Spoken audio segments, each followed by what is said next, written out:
Hello all, welcome to Sivakalai's world. இன்னைக்கு என்ன recipe பார்க்க போறோம் அப்படின்னா, ஒரு சூப்பரான கேசரி தான் பார்க்க போறோம்.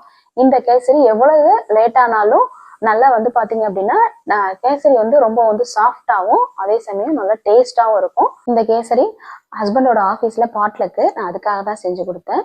வாங்க அதை எப்படி செய்யலாம்னு பார்க்கலாம். வீடியோக்குள்ள போறதுக்கு முன்னாடி நம்மளுடைய சேனலை இப்பதான் ஃபர்ஸ்ட் டைம் பாக்குறீங்க அப்படின்னா சிவகலைஸ் வேர்ல்டு சேனலை சப்ஸ்கிரைப் பண்ணிடுங்க. பக்கத்துல இருக்கிற பெல் பட்டனையும் ப்ரெஸ் பண்ணி வச்சுக்கோங்க.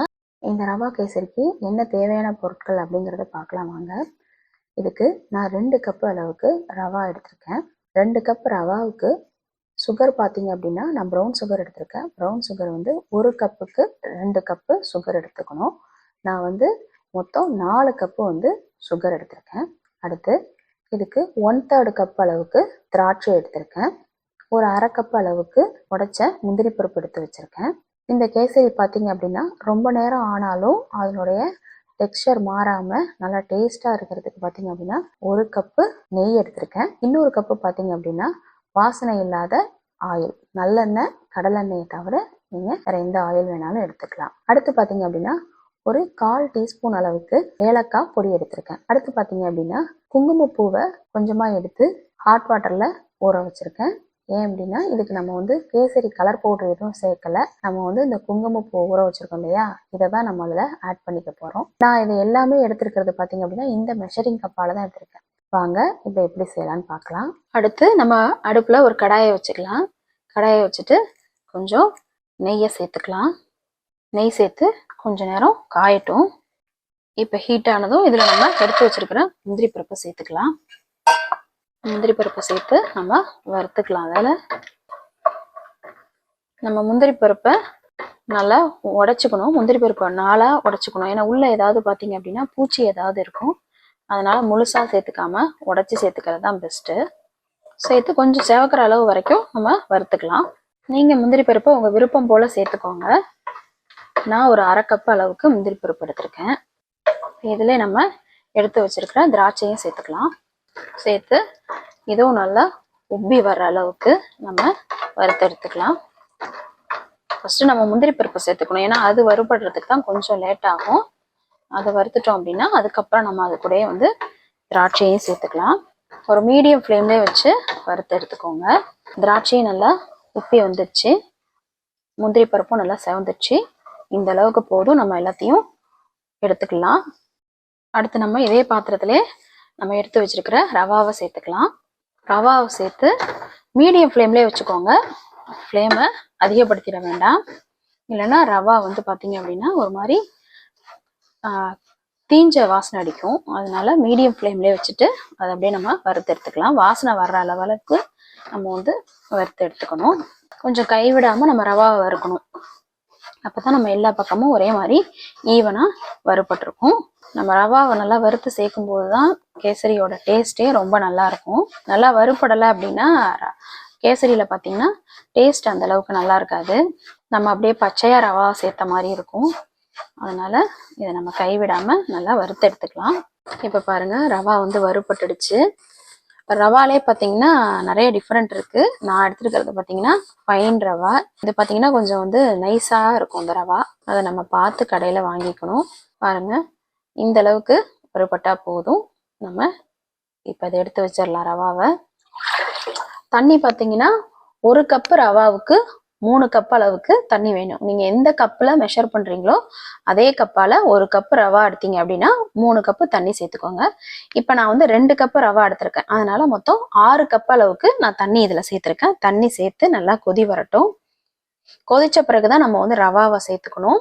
அப்பதான் அந்த தண்ணியில நல்லா கொதிக்கிற தண்ணியில ரவா நல்லா வேகும். இப்ப பாருங்க, தண்ணி நல்லா கொதிக்க ஆரம்பிச்சிருச்சு. இப்ப ஃப்ளேமை நம்ம குறைச்சி வச்சுக்கிட்டு ரவாவை, நம்ம வறுத்து வச்ச ரவாவை நம்ம இதுல சேர்த்துக்கலாம்.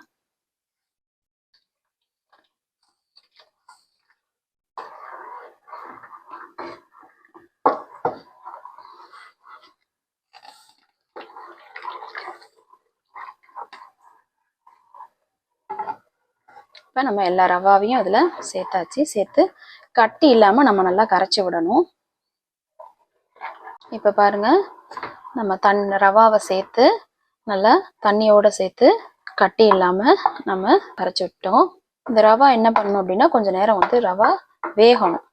ரவா வெந்த பிறகுதான் நம்ம வந்து ஜீனியை சேர்க்கணும். ரவா வேகாம ஜீனியை சேர்க்கக்கூடாது. நம்ம ரவா வறுத்து வச்சிட்டோம் அப்படின்னா நம்ம எப்ப வேணாலும் டக்குன்னு இந்த கேசரியை செஞ்சிடலாம். ரொம்ப ஈஸியானதும் கூட. நம்ம வீட்டுக்கு யாராவது கெஸ்ட் வராங்க, இல்ல ஏதாவது நம்ம வந்து பார்ட்டி இல்ல பாட்லக்கு ஏதாவது செய்யணும் அப்படின்னா இந்த ரவா கேசரியை ஈஸியா நம்ம செஞ்சு எடுத்துட்டு போயிடலாம். இப்ப இதுல நம்ம கொஞ்சம் எடுத்து வச்சிருக்கிற நெய்யை சேர்த்துக்கலாம்.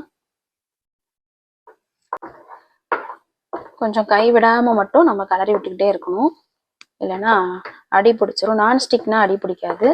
இந்த மாதிரி பாத்திரங்கள்ல செய்யும் போது கொஞ்சம் நம்ம கவனமா செய்யணும். அதுக்கு கலரி விட்டுக்கிட்டே இருந்தோம் அப்படின்னா அடி பிடிக்காது.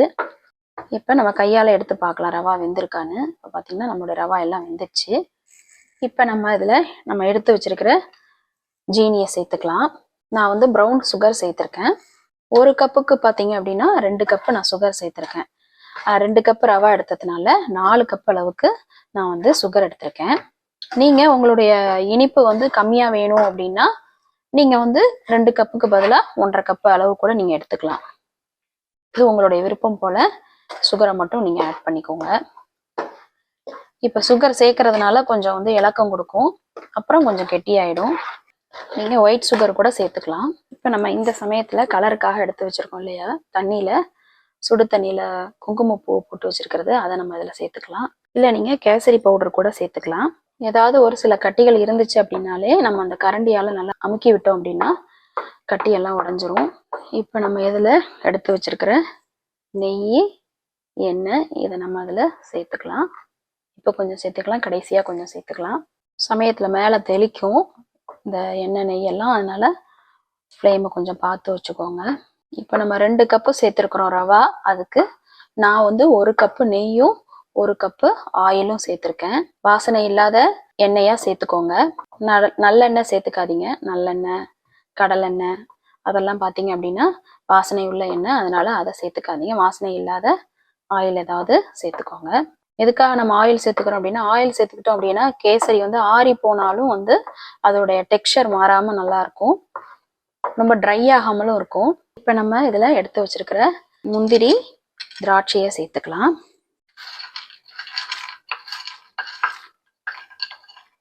இந்த கேசரி பாத்தீங்கன்னா நம்ம ஹோட்டல்ல எல்லாம் சாப்பிடுவோம் இல்லையா, அதே மாதிரியான டெக்ஸ்சர்ல இந்த கேசரி இருக்கும். டேஸ்டும் ரொம்ப சூப்பரா இருக்கும். நீங்களும் ட்ரை பண்ணி பாருங்க. இப்ப நம்ம இதுல பேலன்ஸ் இருக்கிற நெய்யையும் சேர்த்துக்கலாம். அதுல நெய், எண்ணெய் ரெண்டையுமே தான் அதுல சேர்த்திருக்கேன். இப்ப நம்ம இதுல நம்ம எடுத்து வச்சிருக்கிற ஏலக்காய் பவுடரையும் சேர்த்துக்கலாம். இப்ப நம்ம கேசரி ரெடி ஆயிடுச்சு.